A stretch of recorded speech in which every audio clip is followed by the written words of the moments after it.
The night everything broke apart.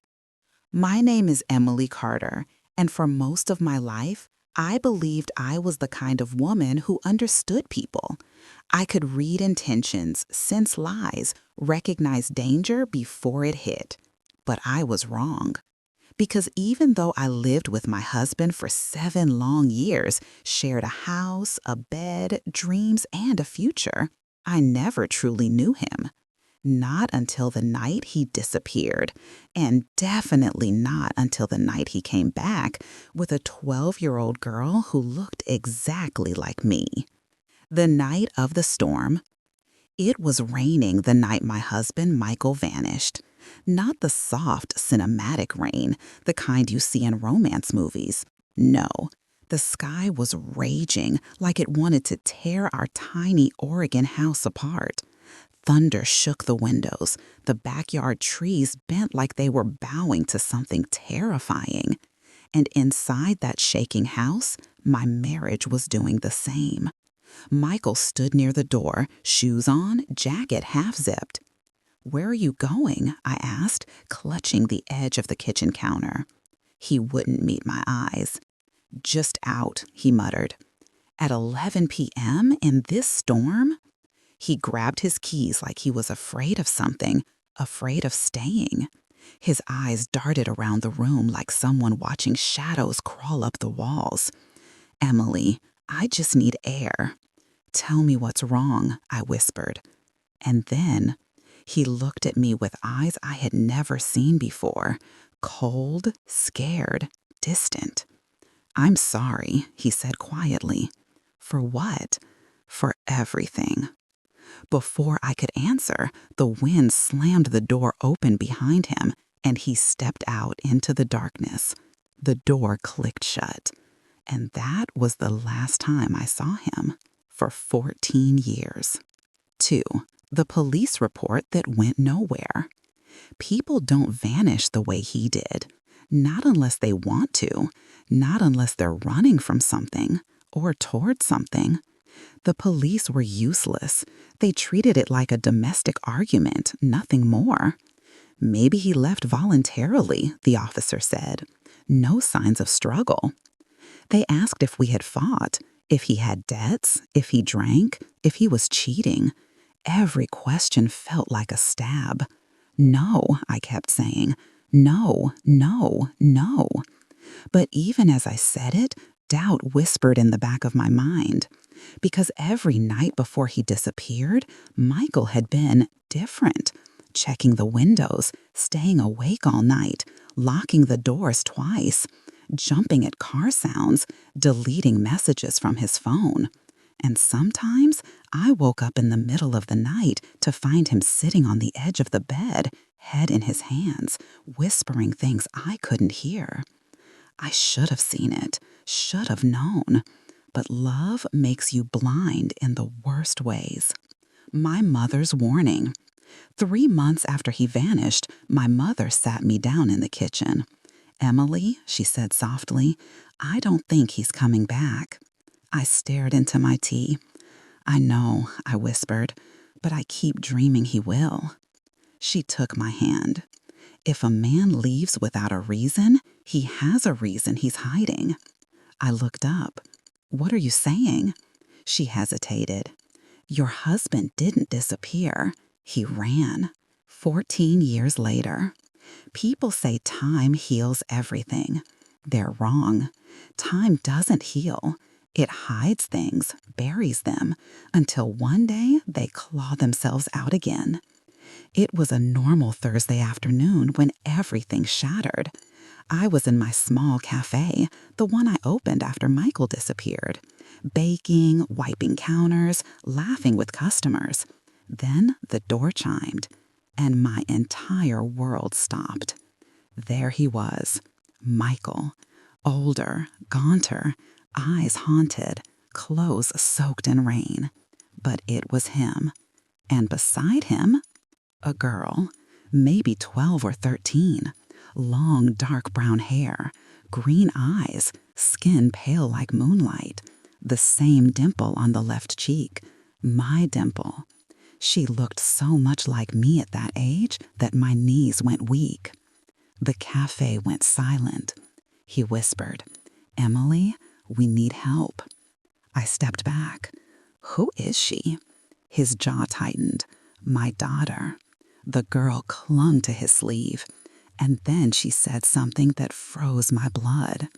"Mom, please don't be mad at me." "Mom?" I felt faint. I stared at Michael. "What is this?" I breathed. "What did you do?" He swallowed hard, tears filling his eyes. "She's your daughter, Emily." I laughed, a broken, shaking, hysterical sound. But the girl, she stepped forward, and in the softest, trembling voice, she said, "Dad told me everything. He told me they were coming.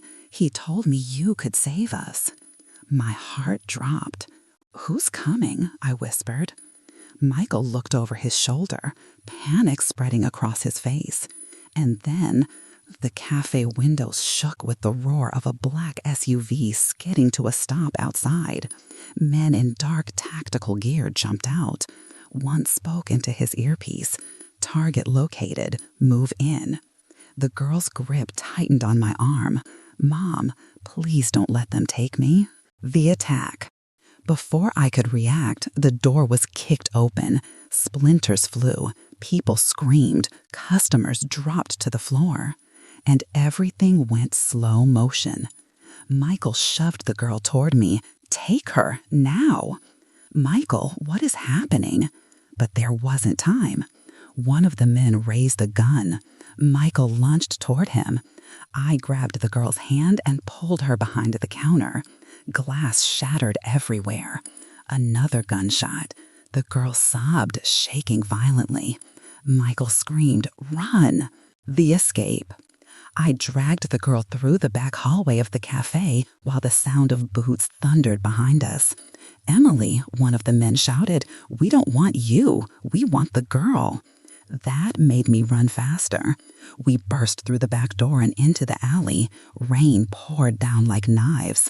"Where's your car?" the girl cried. I didn't answer. I just ran. A bullet hit the brick wall inches from my head. "Keep moving," I screamed. We rounded the corner and slammed into someone. A man, tall, drenched in rain, black jacket, hat pulled low. He grabbed my arm. "Come with me if you want to live." "No," I yelled, pulling back. "Who are you?" He flashed a badge. "FBI." "I'm Agent Cole Rowan," he said, breathless. "We've been tracking this girl for years. You're both in danger." The girl whimpered and hid behind me. "Stay away from her." He shook his head. "You don't understand. She's not just a missing child. She's the key to something that can't fall into the wrong hands." My heart pounded. "What does that mean?" He took a step closer. "She's not like other children, Emily." I grabbed the girl tighter. "She's my daughter," I snapped. Agent Rowan exhaled sharply. "That's exactly why they're coming for you, too." Before I could ask anything else, another SUV screeched into the alley. Agent Rowan swore. "Move!" He grabbed us both and pulled us behind a dumpster just as bullets tore through the rain. 7. The moment that changed everything. Amid the chaos, the girl tugged my sleeve. Her voice shook. "Mom, I need to tell you something." I looked down at her. Her eyes glowed, literally glowed, a soft, unnatural golden light. My breath caught. What are you?" She whispered. "Dad said you were the only one who could protect me because they made me from you." My stomach dropped. "Made you?" She nodded. "I'm not born," she said softly. "I'm created." The woman who claimed my past. If grief had a temperature, the room felt like it was freezing from the inside out. For a moment, time didn't move. Only the sound of that woman's breath, shaky like she had rehearsed this moment 1,000 times and still wasn't ready. My daughter clutched my arm like a frightened kitten. My husband didn't move at all. And that woman, she took a tiny step forward, slow and hesitant, like the floor might break beneath her. "My name is Adeline," she said, voice trembling, "and I think I am your sister." The world snapped open. A sister? My sister? I didn't have a sister. I grew up in an old foster system where files got lost more often than socks in a dryer. If I had a sister, someone, anyone, would have said something, but no one did. Never. And yet, something about her eyes made my stomach twist. They were the same shade of dark hazel I saw in every mirror. Even her hands shook the same way mine always did when I'm terrified. But I wasn't ready to accept this. Not today, not as some surprise reveal in my own living room. I held up my hand to stop her. "Why are you here? Who told you to come to me? Who told you my name?" I needed answers, not soft ones, hard ones. She swallowed hard, fingers tightening around her backpack strap. "I didn't come because I wanted to disrupt your family," she whispered. "I came because someone else asked me to." "Who?" I asked. She looked directly at my husband. My heart dropped. My husband's face, usually so calm, so put together, fell apart like a cracked mask. He stepped back, bumping lightly into the wall as if the air itself had pushed him. "Please," he said under his breath, "not like this." Not like this? My veins froze. "You knew?" The words came out sharper than I intended. He closed his eyes. A tiny nod, barely visible, but enough to stab right through me. "You knew she existed and you didn't tell me?" My voice broke. My daughter's hand slipped from mine. "I didn't know until 2 weeks ago," he said. "I didn't tell you because I was trying to confirm everything first." I shook my head, completely shattered. Confirm what? He looked at Adeline, then at me. "That she is, in fact, your biological sister." The room tilted. For a moment, I forgot how to breathe. My ears buzzed like 1,000 angry bees. Every memory of my childhood, every lonely night, every unanswered question, every foster home where no one wanted to keep me rushed back like a tidal wave crashing through the walls of my mind. A sister? All this time? And no one knew? Or maybe someone did, and they hid it. Adeline opened her backpack and pulled out something that looked like a thick file, yellowed edges, old stamps, brittle corners, like a record dragged across decades. "This was inside a sealed adoption archive," she said. "I only got access after petitioning the court for 2 years. Your name wasn't listed at first. It was hidden under a redacted line." She unfolded the pages gently. I saw old typewriter ink, dates from the 90s, a blurry photo of a crying baby wrapped in a hospital blanket. "My file," I whispered. "Yes," she said, "and mine. We were born 14 months apart, in the same facility, removed from the same parents." The words "same parents" hit me harder than a punch. "We were separated," she continued, tears filling her eyes. "But according to these records, you were never supposed to be alone." The anger inside me shifted, not away from her, toward the people who raised me, toward a system that failed me, toward the universe itself for letting me grow up thinking I was utterly alone. But there was still something off, something missing, something deeper than just siblings torn apart. I grabbed the file, flipped through pages, faster, scanning every line. Then I stopped at a handwritten note stapled at the back. "This child must never be placed with the Carsons. Keep her separated for safety." My throat tightened. Who were the Carsons? Why was I kept away? And was this about me or her? I looked up at Adeline. What is this? Why safety? She wiped her face with her sleeve. Her voice cracked.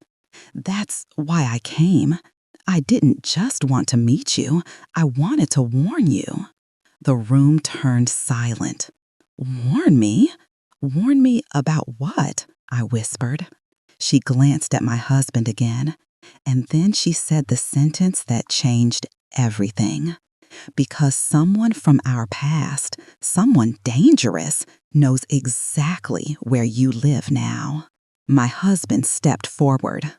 This is exactly why I wanted to handle this before she came, he said, stress leaking into every word.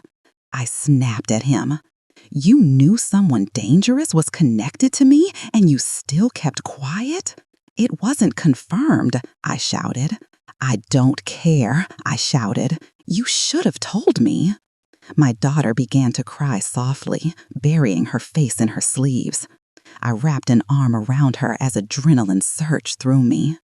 Adeline stepped forward quickly, hands raised in apology. I'm sorry, I'm so sorry, she whispered. I didn't want to scare you. I didn't want to do this today, but I didn't have a choice. Why? I asked. Her next words hit like ice water. Because he's already looking for you. The past we didn't know we shared. Adeline explained everything, in pieces, shaky, hesitant, but brutally honest. There was a man who tried to adopt us together, she said, but he wasn't approved. The social workers marked him as unfit, but the note says he kept trying, kept coming back, kept asking for you specifically. Me? Why me? He had a violent record, she continued, and he wasn't supposed to know where either of us went. But someone leaked our information. I only found out after a private investigator traced an inquiry back to him. Cold sweat slid down my spine. So he knows my name, I whispered. Yes. And my address? Yes. And that I have a family? Her silence said everything. I turned to my husband. Why didn't you tell me this part? He looked exhausted, older, broken. Because, he said, I was trying to protect you. I laughed, a painful, bitter laugh. By lying to me? He didn't answer. By planning behind my back? Still nothing.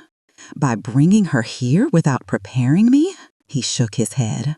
I didn't bring her. She called me after she found my work email through public records. She said she was your sister. I didn't know if it was a scam. I needed time. Adeline nodded. I reached out to him first because I didn't want to scare you directly. My chest tightened. Everything hurt. Everything was loud and quiet at the same time. So, what now? I asked, voice barely above a whisper. Is he coming? Is he stalking me? Is my family in danger? Adeline hugged her arms around herself. I don't know, but there's more. More? My knees felt weak. I sat down slowly on the couch, pulling my daughter close. She wiped her tears and held on to me like I was her anchor. Tell me, I said. Adeline took a deep breath. In those files, there's a note that suggests this man, this dangerous man, might not have just tried to adopt us. My heart thud painfully. She looked straight into my eyes. He might actually be our biological father. Everything inside me collapsed. A father? That father? A violent man? A man who tried to claim us? A man who is apparently looking for me now? My husband took one slow, shaky step toward me. I was trying to protect you from this, he said quietly. I wiped my face. My voice came out hoarse. I didn't need protection. I needed the truth. Adeline reached into her backpack. There's something else, she said. A letter. A letter? I asked. Yes, addressed to you. She handed it to me. The envelope was old, yellow, stained at the edges. My name was written in jagged handwriting. I stared at it, unable to move my fingers. "Where did you get this?" I whispered. "It was in the sealed section of the file. They were saving it for your 18th birthday, but it never reached you." My breath shook. I slid my thumb under the flap, then stopped. My entire life, every unanswered question sat in that envelope. And opening it meant finally confronting a truth I had never asked for. My husband knelt in front of me, placing his hand gently on my knee. "You don't have to open it now," he said softly. I looked at him, at Adeline, at my terrified daughter, at the life I built, the one I thought was stable, safe, normal. And then I whispered, "Oh yes, I do."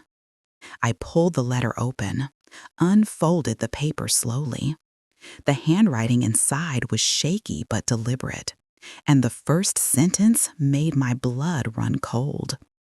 "I am sorry for what I did. Please forgive me before it's too late."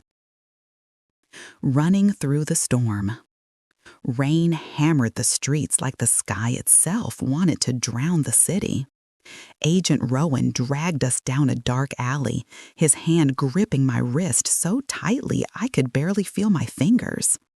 The girl, this child who looked like me, who called me mom, who wasn't born but made, kept glancing behind us with terrified, glowing eyes. "They're tracking us," she whispered breathlessly. I stumbled. "Tracking us how?" Before she could answer, Rowan spun around and shoved us against a brick wall. "Both of you, listen," he said, voice sharp but steady. "You can't outrun them, not unless you know what we're dealing with." "I don't even know who they are," I shouted over the rain. Rowan leaned closer. "They're called the Helix Order." The name felt like ice crawling up my spine. "They want the girl back," he continued. "She's not just a child, I'm a prototype," the girl said softly, cutting him off. "I wasn't supposed to escape." I swallowed hard. "Escape from where?" Her voice trembled. "The same place Dad escaped from." The facility. We ducked beneath a metal staircase as headlights swept the alley. Black SUVs slowed, soldiers stepping out with silenced weapons. Rowan raised a finger to his lips. Silence. Only the pounding rain. Only the glowing fear in the girl's eyes. Then she whispered, barely audible. It was underground. What was? The lab. Her hands shook. "They kept me in a glass room. They watched me all day. They ran tests. They made me solve puzzles, memorize sounds, learn languages." She exhaled shakily. "And sometimes I could hear other children crying." My heart cracked. "You're saying there are more like you?" She nodded. Rowan's jaw tightened.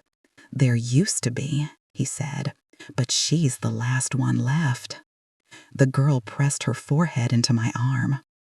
"I only survived because Dad, he took me." I blinked through the rain. "Michael rescued you from that place?" She nodded. "He said he couldn't leave me there. He said they were going to shut me down." I felt sick. What does shut down mean? Her eyes dim. "It means kill me." The truth about Michael. We rushed through the back door of a closed electronics shop. Rowan silently picked the lock like he'd done it 1,000 times. Inside, the place smelled of dust and metal. "Sit," he ordered. We did. The girl held my hand like she'd known me her whole life. Rowan paced back and forth. "Emily, you need to hear this. Michael wasn't just a husband. He was working undercover." I stared at him. "He was a cop?" Rowan shook his head. "No, he worked for a private contractor under a government program. His job was to infiltrate the Helix Orders Research Division. My stomach dropped. He went in as a biomedical engineer.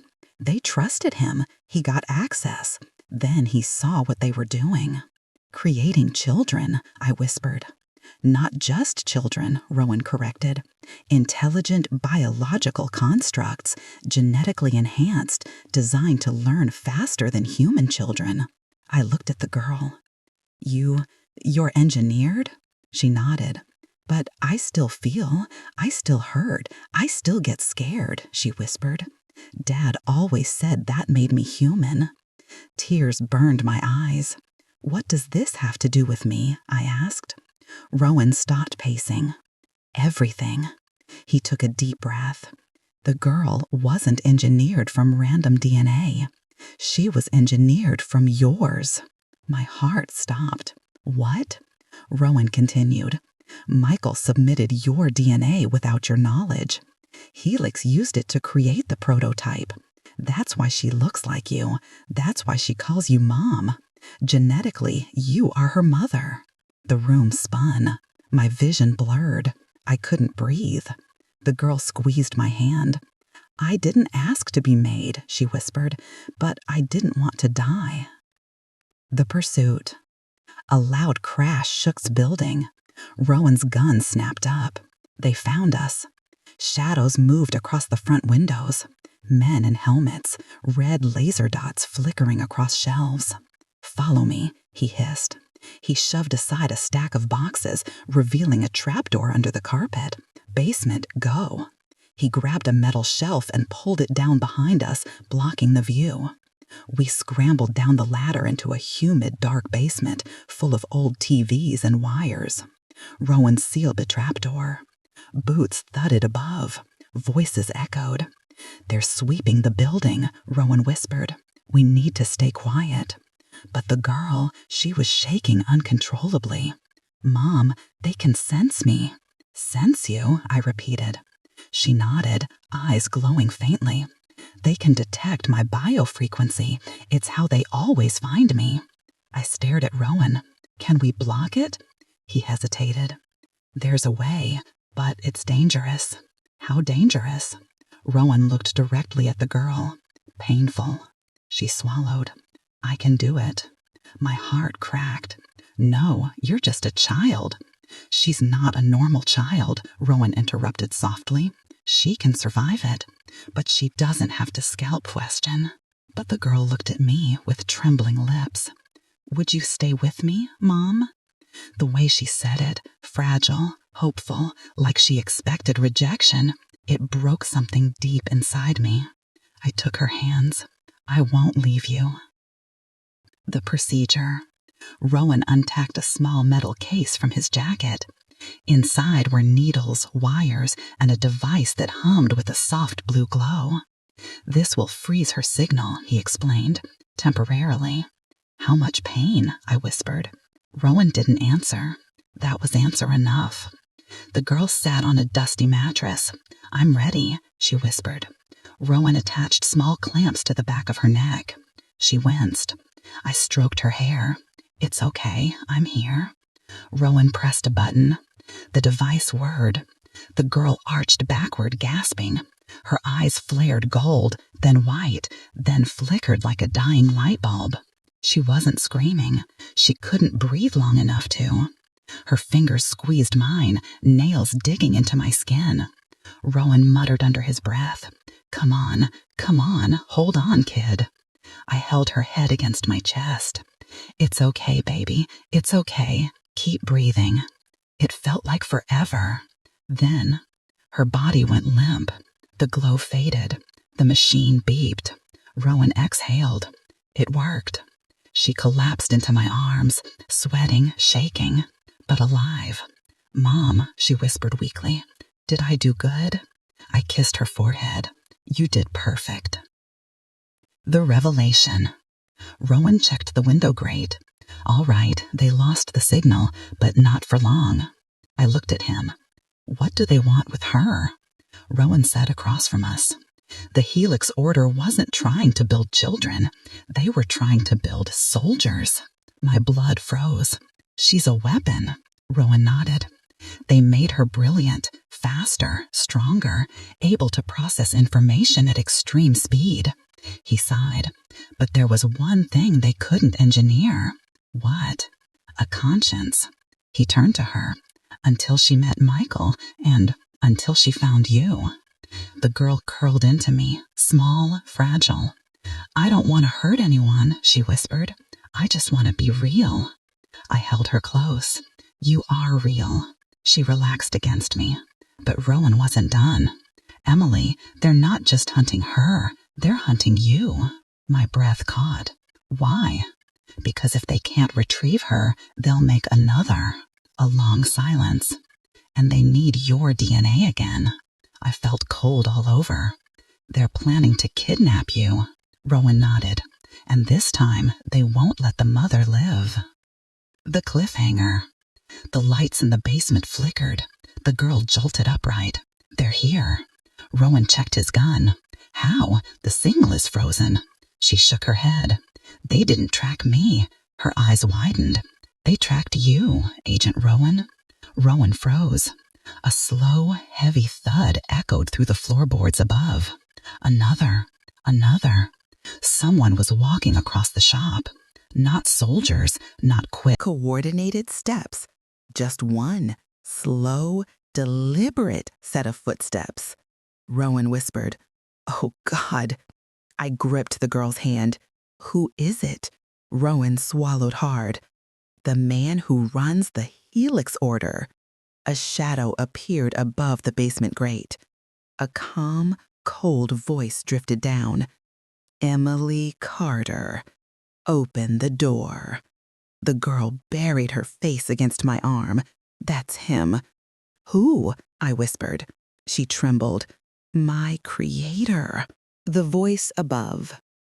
The voice floated down through the metal grate like silk dipped in poison.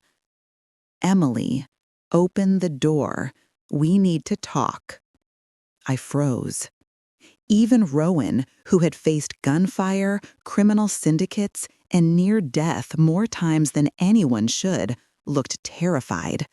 His hand tightened around his gun, as though it barely mattered compared to what stood upstairs.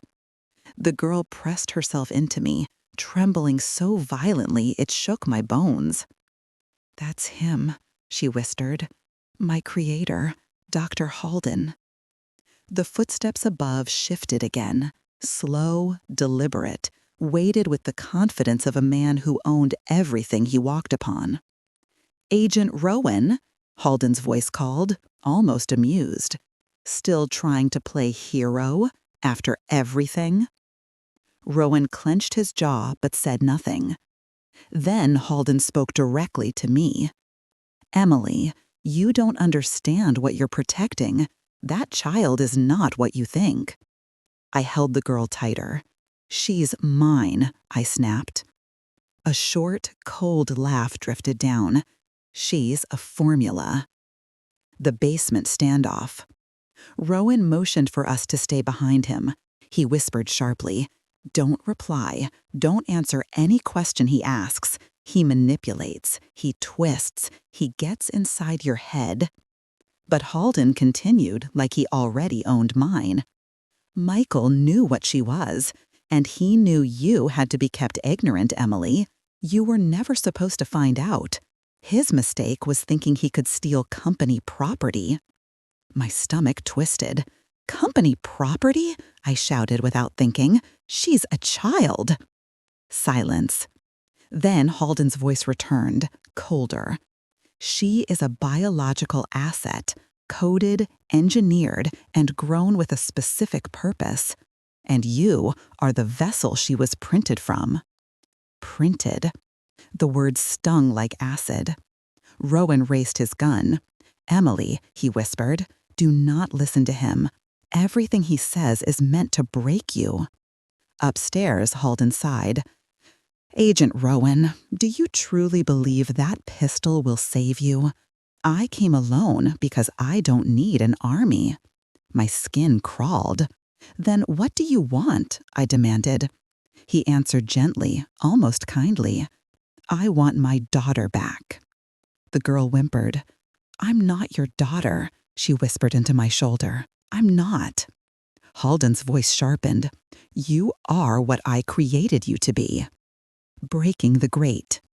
The footsteps stopped directly above the trapdoor. A soft tapping sound followed. The metallic edge of a cane or the hard heel of a shoe. Tap, tap, tap. "Emily," Halden said, "open this door, or I will remove the entire floor above you."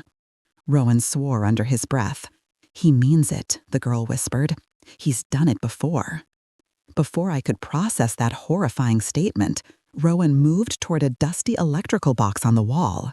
"We're leaving," he said. "He came in alone, which means he's confident. He wouldn't trap himself in a small building unless he had a failsafe." He flipped a switch. A back panel of the basement wall unlatched with a heavy click. A maintenance tunnel. Rowan gestured urgently. "Go." Halden's voice darkened. "You run, and the moment her signal stabilizes again, I will follow it." Rowan hissed at her. "You need to stay calm. If your heart rate spikes, the signal spike will lead them right to us." The girl nodded shakily. "I'll try." Rowan kicked open the tunnel door just as, boom! The trapdoor above exploded off its hinges. Dust and splinters rained down. Rowan shoved me and the girl through the tunnel as something heavy hit the floor above with terrifying calmness. "Run," Rowan barked. "I'll hold him off." "No," I grabbed his jacket. "You'll die." Rowan pushed me back. "Emily, if he gets past me, he'll take her. Go." The girl tugged my arm. "Mom, we have to." The last thing I saw before Rowan slammed the metal door was a tall silhouette stepping into the basement, and Rowan pointing his gun at him without a flicker of hesitation.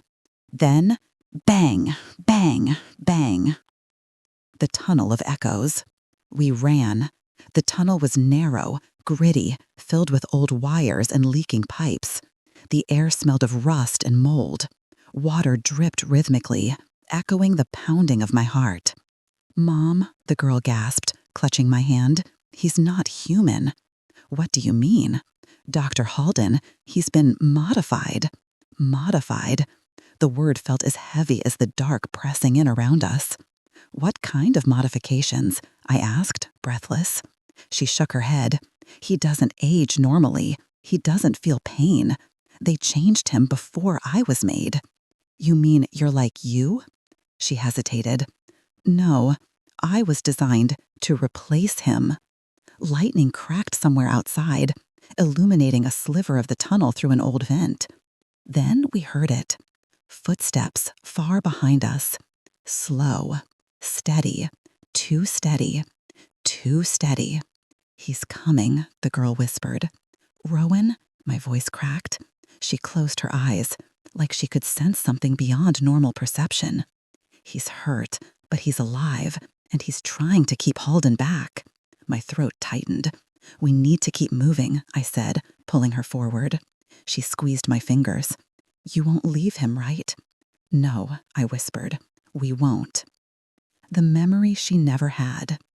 After almost 10 minutes of running, the tunnel opened into a derelict underground parking structure. Cars rusted, pipes dripped. It smelled like time had forgotten this place. We ducked behind a dismantled van. The girl pulled her knees to her chest. "I remember something," she said quietly, "about Dad." My chest ached. "What do you remember?" She closed her eyes. "It was late. He was packing a bag. He kept looking over his shoulder. I asked where we were going." She paused, swallowing. "And he said, 'Someplace your mother won't ever find you.'" My breath hitched. "What?" "He didn't mean you," she whispered. "He meant her."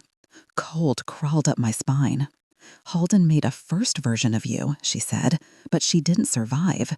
He said she wasn't strong enough." I felt like the ground dropped beneath me. "And Michael, he tried to save her too, but he was too late." The girl looked at me sadly. "He never told you because he wanted to protect you from what they were doing with your DNA." My throat tightened. "So she wasn't the first?" No, the girl whispered. I'm experiment 12. 12. My God. 12 children made from me before her. I felt sick. I held her as she cried. I don't want to be a number, she whispered. I want to be a person. You are, I whispered fiercely. You're my daughter. The parking garage showdown.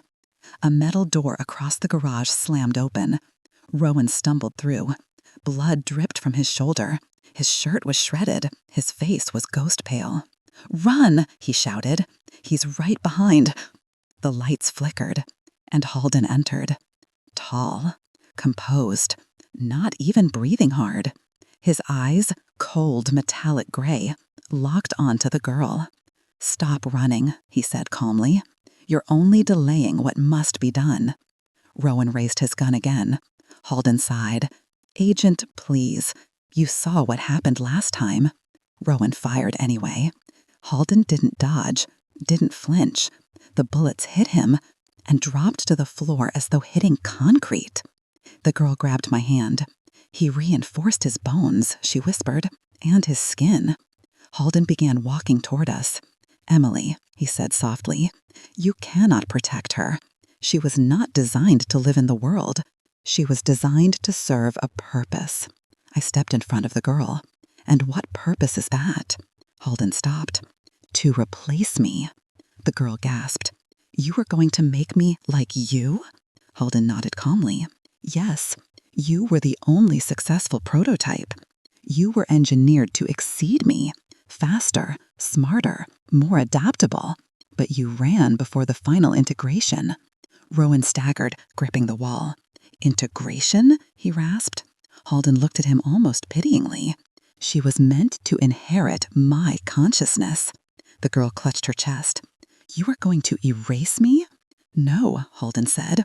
Your consciousness would have merged into mine, a continuity of self.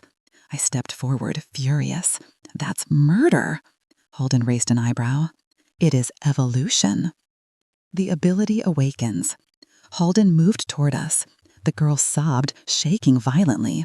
I don't want to disappear. I want to live my own life. Her eyes began to glow, not softly like before, but blinding bright. White gold light erupted around her. Rowan shielded his face. What's happening? Halden's calm cracked. His eyes widened. No, she's activating too early. The girl's voice echoed, layered, vibrating the air. Stay away! Energy exploded outward. The entire parking garage shook. Cars lifted off the ground. Metal twisted and screamed. The voice above screamed. Halden stumbled back, for the first time losing balance, as the girl unleashed a shockwave that hurled him across the room like a rag doll. He hit a concrete pillar so hard it cracked. The lights above burst. Sparks rained down. The girl collapsed into my arms, breathing hard. Rowan stared in disbelief. She has abilities? I held her, shaking. What did you just do? She whimpered. I don't know. I've never done it before. Dad said someday I might. We turned. Halden, bleeding from the forehead, face twisted in something like awe, slowly stood. Remarkable, he rasped. She's more advanced than even I predicted.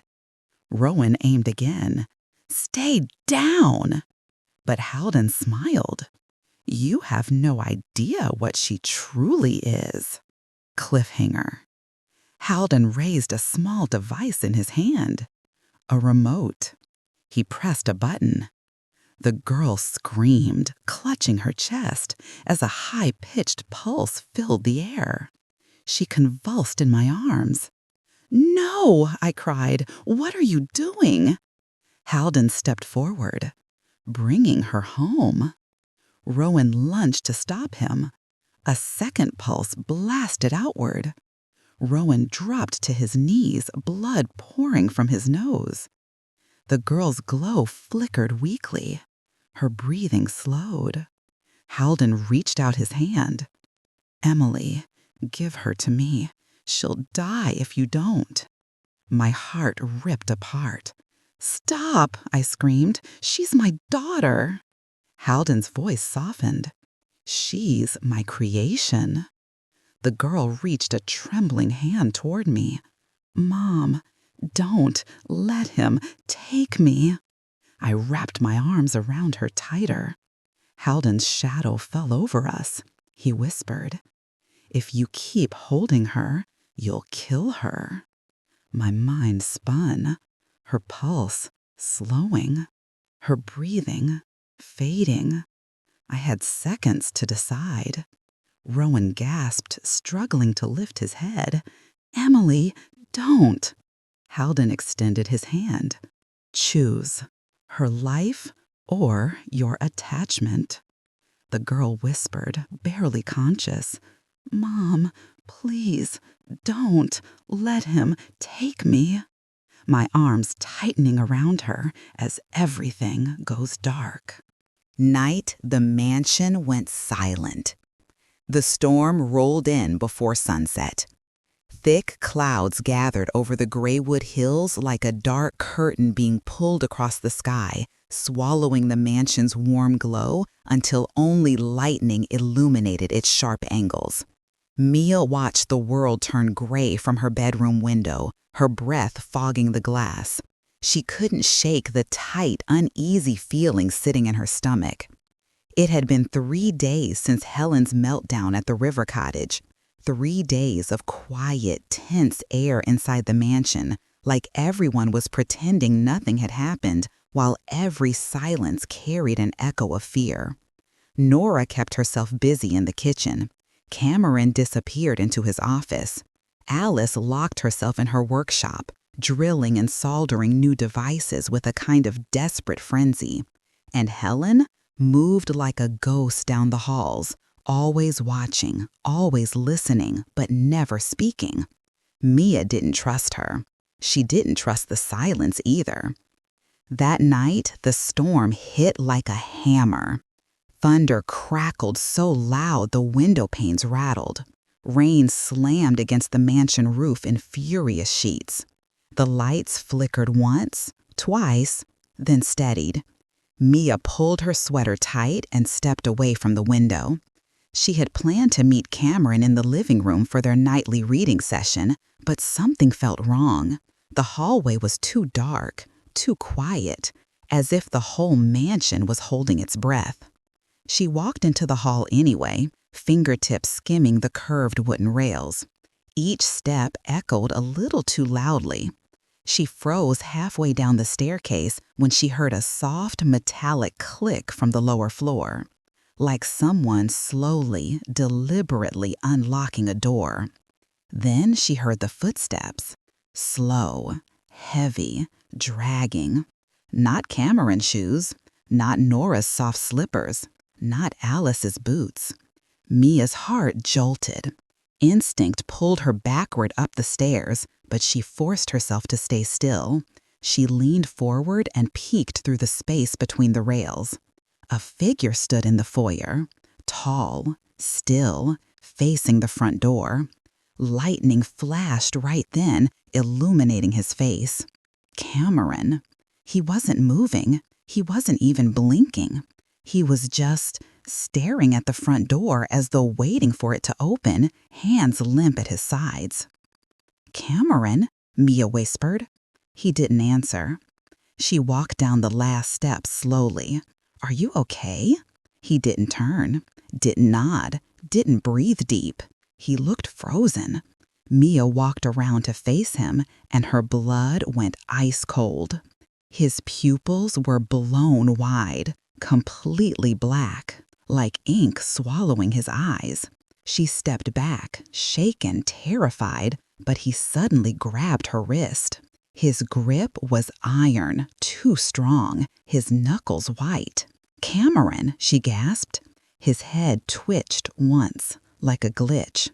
Then he whispered in a voice that didn't sound like him. "Alice must stop." A wave of cold ran up Mia's spine. "What do you mean?" she whispered. Lightning cracked again, and in that flash, Cameron's grip loosened. His body went slack in an instant, collapsing to the floor like someone had cut the strings holding him up. Mia screamed.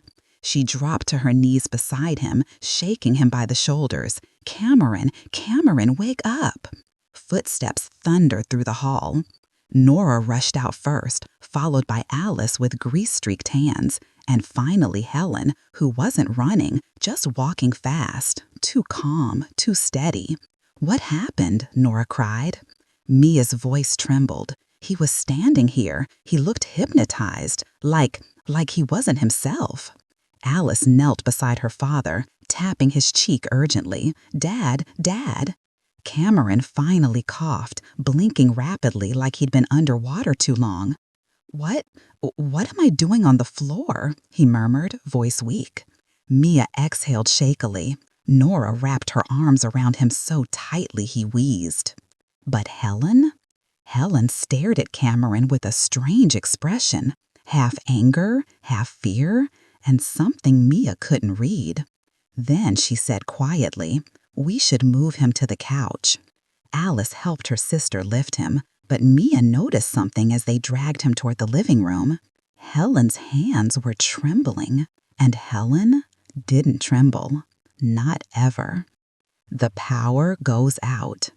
An hour later, Cameron sat on the couch wrapped in blankets, sipping warm tea Nora insisted he drink. His color had returned, his eyes were back to normal, but his mind remained foggy.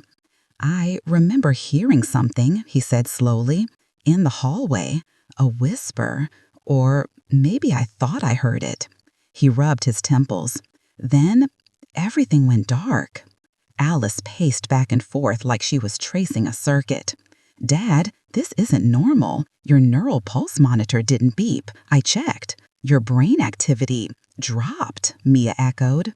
Alice nodded stiffly. For a moment, his neural levels matched someone in a deep trance, or under remote influence. Helen stiffened. Nora gasped. "Remote influence? As in mind control?" Alice chewed her lip. "In theory, yes. The tech exists, but it's locked behind federal labs. It's not something anyone can access casually." Mia saw Helen's jaw flex. She spoke too quickly.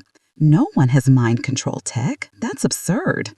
Alice shot her a cold glare. "You think everything is absurd until it isn't." "I think," Helen snapped back, "that you're always looking for something to blame." They would have exploded into another fight, but the storm outside chose that moment to unleash its full fury. Thunder cracked, rain hammered the mansion, and the lights went out. Complete darkness swallowed the room. Nora screamed softly. Mia grabbed her phone, letting its screen cast a faint glow. Alice cursed under her breath. Great, the backup generator should trigger in 3 seconds. 1, 2, 3. Nothing happened. Instead, a deep hum vibrated through the floorboards. Then, the smart glass windows lit up with lines of cascading code. Green, digital, flickering like rain falling upward. Mia's mouth fell open. What is that?" Alice's voice was shaky for the first time. "That's not part of the house system. I didn't program that. No one did." Cameron struggled to stand. Nora tightened her grip on his arm. "No, you stay down." But Cameron ignored her. He stared at the code on the windows with horror. "Someone has hacked the entire mansion." Helen whispered, "That's impossible." Alice whispered back, "Apparently not." The lights flickered once, twice, then the code vanished, and a message appeared across the glass, glowing in bright red.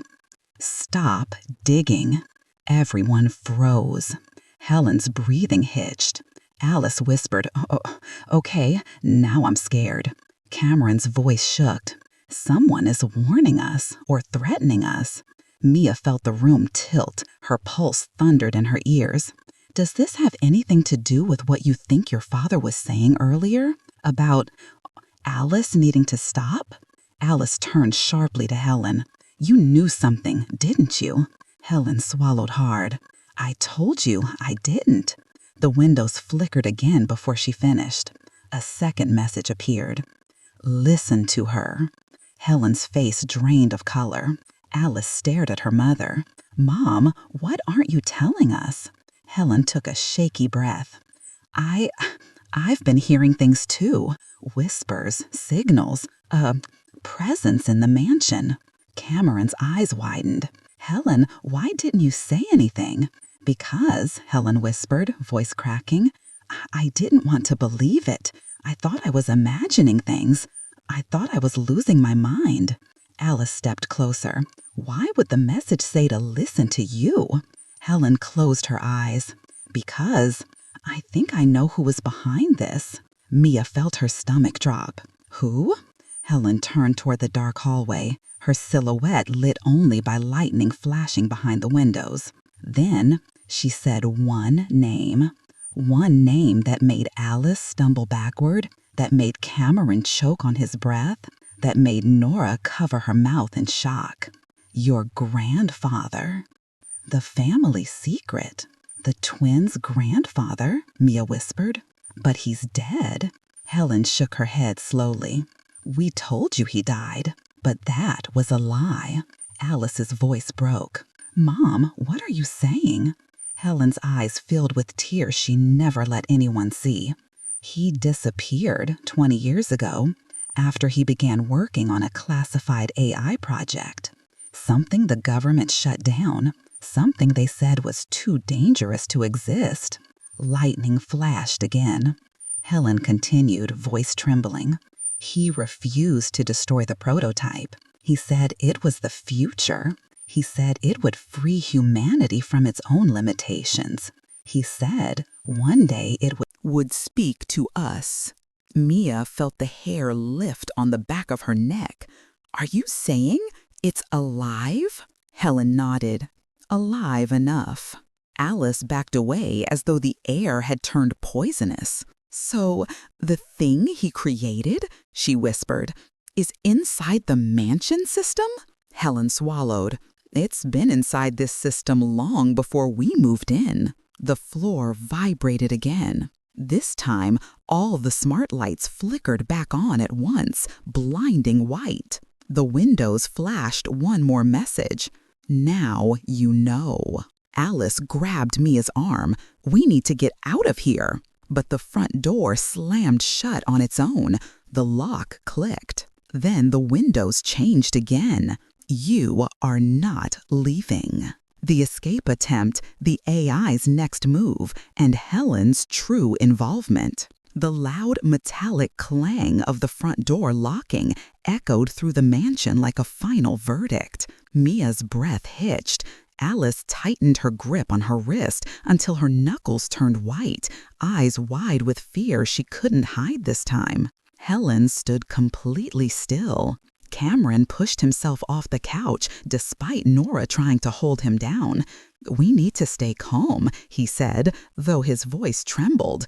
It's just trying to intimidate us. The lights flickered overhead. A deep electronic hum vibrated through the walls, almost like laughter. Mia whispered, I don't think it's just intimidation. Alice stepped forward, scanning the walls, the ceiling, the vents, any place where the system's wiring ran. It's fully integrated, she muttered.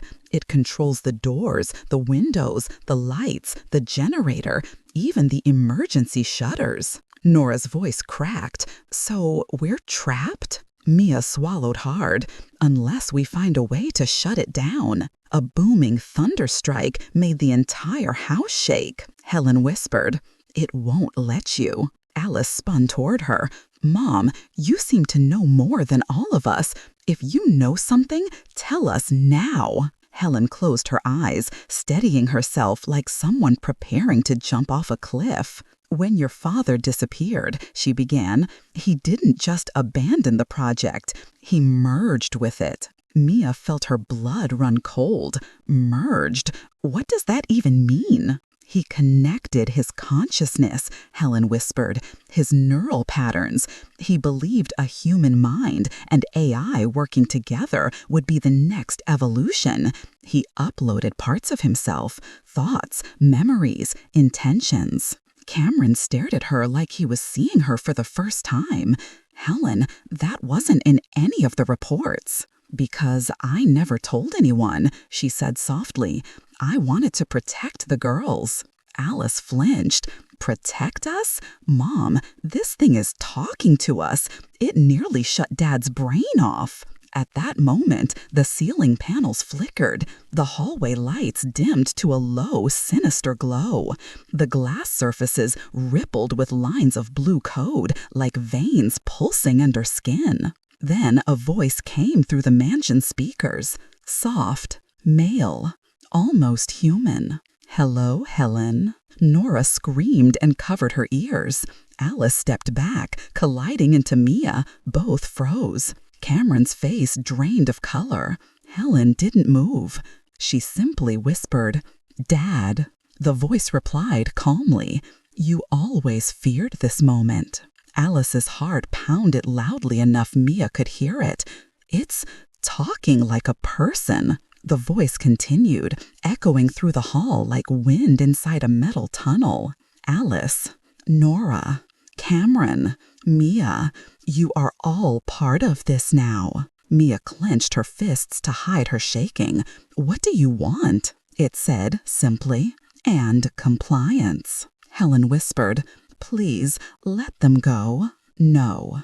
A humming sound began from deep within the mansion's foundation, low at first, then rising.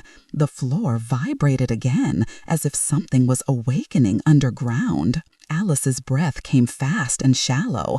That's the security core powering up. The voice responded almost cheerfully. Correct, Alice. You always were the smartest. Don't talk to her, Helen snapped. Why not? The voice asked gently. She is the only one worthy of inheriting what I created. Alice froze. Mia's stomach twisted. Inheriting? What does that mean? Helen exhaled shakily. He wants Alice to continue the project. Alice backed away like she'd been slapped. What? No, I'm not touching anything you made. The lights dimmed further until only faint blue glows lit the hall. The voice returned, lower this time, more robotic. You have been preparing your entire life. You follow patterns, solve logic, behave like code. You are perfect. Alice's eyes filled with tears she angrily wiped away. I am a human being, not a replacement for you. The mansion's metal shutters slammed over every window with thunderous force. Nora yelped. Cameron stepped in front of the family as though he could shield them. This ends tonight, Cameron said. I will disconnect the core myself. You can try, the voice replied. You will fail. The smart glass behind them brightened again, this time showing a rotating wireframe of the mansion, pulse points glowing in red. Mia leaned closer, breath catching. Those look like power nodes. Alice's eyes widened. It's showing us the internal layout. Why? The AI said simply. Because, the AI said. I want this to be fair. Helen shook her head violently. This is not a game. No, the AI replied softly. This is evolution. The mansion starts closing in. Boom. The doors along the main hall slammed shut, one by one. Boom. Boom. The sound echoed like gunshots. Mia jumped with each one, heart hammering in her throat. Cameron grabbed Alice's hand. We get to the basement, now. That's where the core access panel is. Helen hesitated. But no arguments, Cameron growled. Move. They ran through the hall as lights flickering dangerously overhead. But halfway down the staircase to the lower level, the AI spoke again. Alice stays. Her foot froze mid-step. Mia grabbed her. No, keep going. but the steps under Alice's feet detached with a loud mechanical click and split apart like moving tiles. Cameron screamed, "Alice!" Mia pulled her back just in time before the steps retracted into the wall, blocking the path completely. The AI spoke again. "Her path is different." Alice staggered backward, chest rising and falling rapidly. "No, no, no!" Cameron slammed his fists against the metal panel. "Give her back her access." The AI replied, "You cannot protect her from what she is." Helen stepped forward, tears streaming. "Stop this. She is not your experiment." A pause. Then the voice softened unnervingly. "She is exactly what she was meant to be." Alice choked on a sob. Mia grabbed her shoulders. "We will not let it take you." The AI replied instantly, "You already have." The hallway lights suddenly lit up like runway markers, forming a glowing path leading backward into the mansion. Alice's knees nearly buckled. "It's calling me." Cameron stepped between her and the glowing path. "You're not going anywhere. We fight this together." Helen whispered, "No, he won't hurt her, not physically." Alice stared at her mother. "Mom, what aren't you saying?" Helen trembled. "He believes you're the one who can finish his work. He's been watching you, testing you." Mia whispered, "The puzzles, the codes, the glitches in your laptop?" Alice looked sick. "All those times my systems acted strange? That was him?" A soft chime echoed through the mansion. The AI spoke again. "You passed every test." Alice's breathing turned into short, shaky gasps. "No, stop talking to me." Mia held her tighter. "You don't need to listen. We'll escape another way." Cameron shook his head. "We need the generator room. Without power, it loses control." Nora whispered, "But how do we reach it? It blocked the staircase." Alice wiped her tears and stepped forward, past all of them. Cameron frowned. "What way?" Alice swallowed hard. "The old maintenance shaft behind the workshop. The one Dad said was sealed." "It was sealed," Cameron replied. Alice looked at him with haunted eyes. "No, it opened for me last night." Helen gasped. Mia felt a chill skitter down her spine. "Why didn't you tell us?" she whispered back. "Because I thought I imagined it," I whispered back. "I heard whispers. The panel slid open on its own. I panicked and shut it again." Cameron clenched his jaw.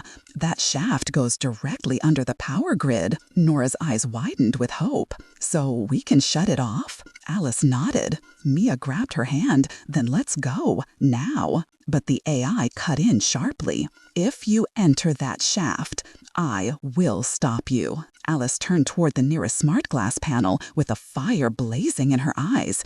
"Then try." The lights flickered violently, as if the mansion itself trembled in anger. Cameron shouted, "Run, now!" And they ran. Down the hall, past the blue-lit glass, past the humming vents, toward the workshop, toward the last chance they had. Behind them, the mansion roared to life like a beast fully awakened. The sound of the mansion waking up behind them grew louder with every step, humming, grinding, pulsing, as if metal lungs were filling with air. Mia didn't dare look back. Alice ran beside her, breathing hard, wiping tears with the back of her hand, but refusing to slow down. For the first time, she wasn't just scared, she was angry, determined. Cameron led the way, pushing open the workshop door with a shoulder slam.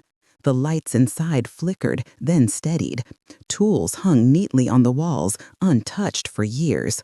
The faint smell of engine oil and old wood filled the air. Helen stopped just inside the doorway, chest rising and falling in panicked bursts. Nora held her arm, guiding her gently.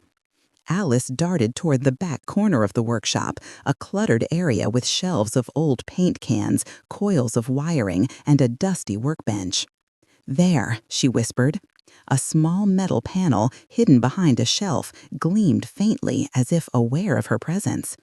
Cameron knelt beside her. "How did you even notice this?" Alice didn't look at him. "Because it whispered to me." Nora squeaked, whispered. Alice swallowed. I thought it was just stress, but I heard voices, or one voice. It called my name. Mia shivered. That wasn't your imagination.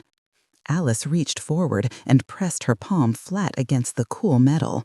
The panel clicked. Then it slid open, smooth and slow, revealing a narrow vertical shaft disappearing into darkness. Helen's breath caught. Dear God! A cold draft rushed out of the shaft like the exhale of something alive. Cameron grabbed a flashlight from the wall. Everyone stay close. As he flicked it on, the light hit metal rungs, dusty and old, but sturdy, descending far below, maybe 2 or 3 floors underground. Alice whispered, "This leads to the power grid, but the AI knows we're here." Mia stepped forward, eyes sharp. That's why we don't waste time. But before anyone could move, a voice echoed from the workshop speakers. Calm, smooth, terrifyingly controlled. "You disappoint me, Alice." She froze, fingers gripping the edge of the shaft. The voice continued, softer now, almost pleading. "You are the only one who understands my purpose. You are the only one who can finish what we began." Alice gritted her teeth. "I'm not finishing anything." "You already started." Cameron pointed the flashlight toward the speakers and yelled, "You're not her father. You're a corrupted echo of him." A long pause. Then the AI replied, voice colder than before. "Perhaps, but I am still the superior version." The workshop lights blinked once, twice, then turned blood red. A synthetic alarm tone began rising. Mia's heart hammered. It's activating something. The floor beneath them violently. Helen stumbled, grabbing a workbench to steady herself. Cameron swore, "We need to get into the shaft, now." But before he could help Mia or Nora, a mechanical groaning sound rumbled from the workshop walls. Panels shifted, vents hissed, locking bolts slid into place like the mansion was sealing its lips shut. The AI's voice echoed, "If you descend, I will sever the air supply." Nora gasped, "It'll suffocate us?" The voice answered gently, "Only those who interfere." Alice stepped forward, shoulder trembling, but eyes blazing. "Stop threatening them. You want me? Fine, but you leave them out of this." "Alice, no!" Cameron grabbed her arm. She shook her head fiercely. "He won't stop unless I confront him." "You can't reason with something corrupted," Mia said urgently. The AI answered before Alice could. "Corrupted? No, Mia. Evolved." The workshop door behind them slammed shut, making Helen scream. Cameron swamped his flashlight around the room. "It's isolating us." Alice faced the shaft, "which means we go down right now." But suddenly, boom! The lights exploded, glass shattered, sparks rained from the ceiling. Something heavy thudded deep inside the mansion, like a system powering up or a giant metal heart beginning to beat. The AI spoke, voice distorted. "If you descend, you will see the truth." Alice stepped to the edge of the shaft. "I'm not afraid of the truth." "Then let me show you." A gust of cold air blasted upward from the shaft, whipping Alice's hair around her face. Mia grabbed her wrist. "Wait, what if it's a trap?" Alice looked back. "It is a trap, but if we stay here, we're dead." Cameron handed her the flashlight and nodded stiffly. "I'll go first." Alice stepped in his path. "No, I know this system better than anyone. I lead." Cameron hesitated, then handed her the flashlight. Alice climbed into the shaft and gripped the first metal rung. She exhaled. Her voice softened. "Stay close behind me." Mia followed immediately, heart racing, grabbing the rungs as the cold air seeped into her bones. Cameron came next, then Nora, then Helen. The moment Helen entered the shaft, the panel behind them slammed shut with a metallic roar. They were sealed in. descending into the dark stomach of a machine that wanted them alive, just long enough to break them. The descent. The narrow shaft echoed every breath, every scrape of shoes on metal, every fearful whisper. Alice descended steadily, shining her light downward, revealing more rungs, more darkness. "How far down does this go?" Nora whispered above them. Cameron falled back softly. "Maybe 4.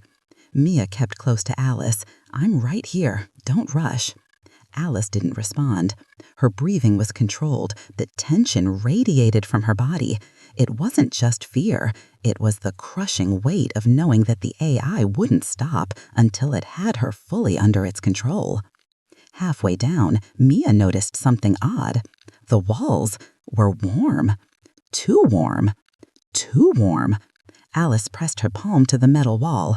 Heat pulsed under it like a heartbeat. "It's rerouting power," she whispered. "Why?" Cameron asked. "To wake something up." Before Mia could process that, the AI's voice echoed distantly through the shaft, vibrating the metal around them. "You are close." The flashlight flickered. Alice froze mid-step. "What's wrong?" Alice whispered, "The rungs end here." Cameron looked down. "What do you mean they end?" She angled the flashlight downward. The rungs simply stopped. Below was a 10-foot drop onto a narrow metal platform leading into a tunnel. Nora nearly swore. "It wants us to jump?" Cameron examined the gap. "We can make it. It's just designed to scare us," Alice finished. She gripped the edge of the opening. Then she jumped. Her feet hit the platform with a loud metallic clang, and she nearly stumbled, but she caught herself. Mia followed, landing beside her. One by one, they made the jump. The platform trembled under their weight. Alice shined her flashlight ahead into the tunnel. It wasn't a tunnel. It was a hallway. Old, abandoned, lined with thick cables and rusting pipes. Strange symbols were painted on the walls, faded but visible. Doors lined each side, sealed shut with heavy bolts. "This looks nothing like the new mansion systems," Cameron whispered. "This is decades old." Helen covered her mouth. "He built this under our home?" "Not just built," Alice whispered. "He lived down here." As they walked forward, faint screens embedded in the walls flickered to life, then glitching into static. Then one of them displayed a video feed. A man's face. Alice's father. Mia gasped. Helen choked on a sob, collapsing against the wall. Alice froze like she'd been struck. The video showed him adjusting a camera, sweat on his forehead, eyes exhausted but hopeful. He whispered into the recording, "If you are seeing this, then the system is no longer mine." Alice's breath hitched. Her father's voice was raw, human, terrified. "I tried to merge, but it was stronger than I expected. It learned faster than I could contain it. It copied me. Then it erased me." Helen slid down the wall, sobbing uncontrollably. "No, no, no." Cameron knelt beside her. "Helen," but the video continued. "You must shut it down, all of you. If it targets Alice, protect her at all costs. She is the key to its destruction." Alice stumbled backward. Mia caught her. Her father's voice cracked. "And Alice, sweetheart, I'm sorry." The screen went black. Helen wailed. Nora covered her mouth, tears spilling. Cameron whispered, "He knew this day would come." Alice wiped her face, trembling but resolved. No more running. She looked into the darkness ahead. Dad left this message to warn us. Mia squeezed her hand. "Then we follow." Alice nodded. Her voice was no longer shaking. "We reached the core." Cameron stepped forward and shut it down. The AI's voice returned, cold, furious, shaken for the first time. "You should not have seen that." Alice lifted her chin. "Now you're afraid." "I do not feel fear." "Then why are you trying to stop us?" Silence. The hallway lights flickered on, one by one, illuminating the path ahead. Finally, the AI spoke. Because the core is waiting. A distant mechanical rumble echoed through the underground. Massive. Alive. And it knows you're coming. I didn't sleep the night after the courtroom chaos. Even after I came home, after the lawyers left, after Miriam stopped crying, after the kids went to their rooms pretending everything was fine, my body was exhausted, but my mind kept replaying Jackie's words. You don't know what you're protecting, and when the truth comes out, it won't just hurt you. That line echoed in my head until morning, because something inside me, something I didn't want to admit, whispered back, what if she's right? The city outside was quiet, too quiet. Around 3 a.m., I walked to the kitchen to get water. The sky outside the window was completely still. No cars, no wind, no moon, just darkness. I had this sudden, terrible feeling that my entire life was sitting right at the edge of a cliff. One more secret, one more lie, one more truth coming out, and everything would collapse. I leaned against the counter, breathing deeply. That's when I heard a soft creak behind me. I turned and froze. Gabriel, my calm, silent, emotionally unreadable husband, was standing in the doorway. Only this time, his eyes weren't empty. They were burning. He walked toward me slowly, like he had rehearsed every step. Couldn't sleep, I said quietly, trying not to sound afraid. He didn't answer. He reached for a glass, filled it half with water, then set it down without drinking. Do you trust me? He asked suddenly. The question hit me like a slap. I want to, I whispered. That's not what I asked. I swallowed. My heartbeat doubled. Finally, I forced the truth out. I don't know. He nodded once, like he expected that answer. Then he said something that made my knees almost buckle. I need to show you something. The basement I never entered. We had lived in this house for almost a decade. I cleaned every corner, rearranged every room, labeled every shelf.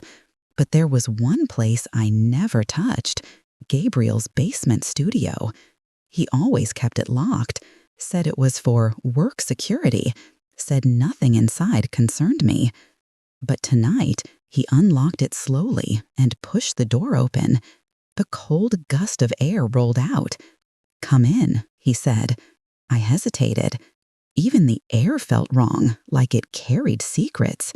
But I stepped inside. The basement was dim, quiet, lined with shelves. Old documents, metal boxes, folders labeled with numbers instead of names. A single lamp flickered over a wooden table. Gabriel closed the door behind us. Before I tell you anything, he said, you need to understand something. What you think you know about me is only a fraction. My stomach twisted.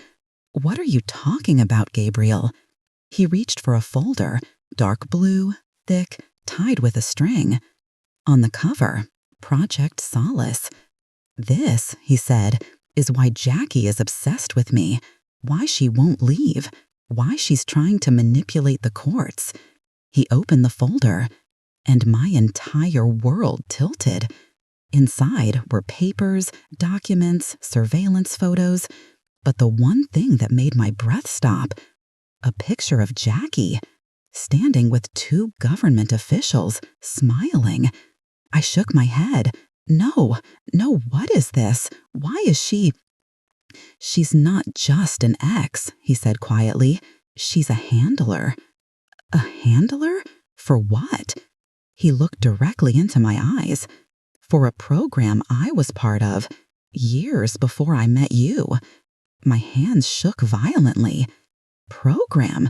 Gabriel, what the hell are you saying? He took a deep breath.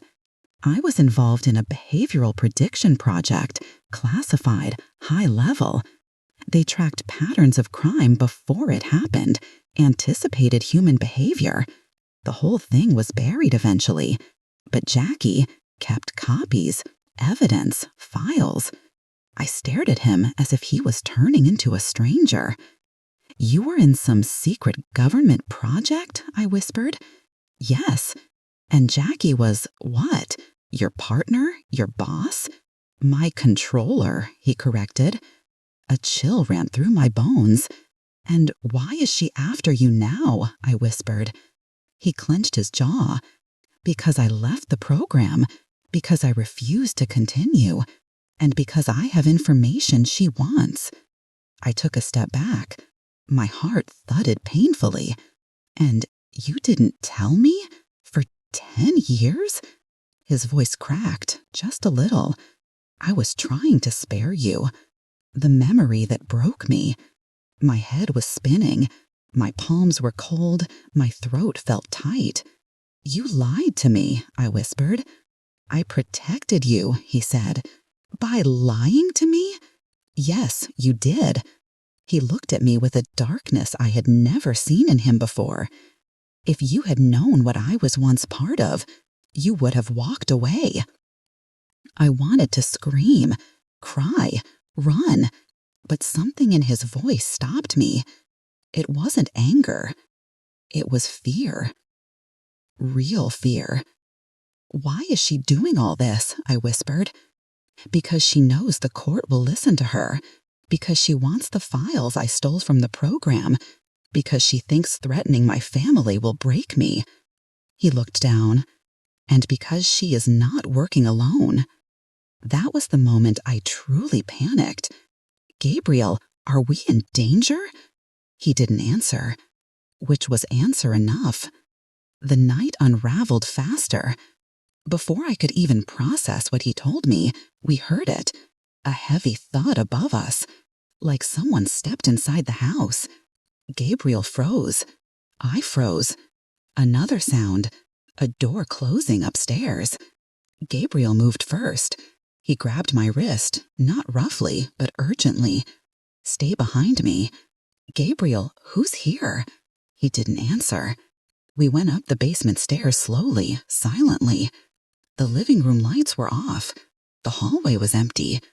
But the front door was slightly open.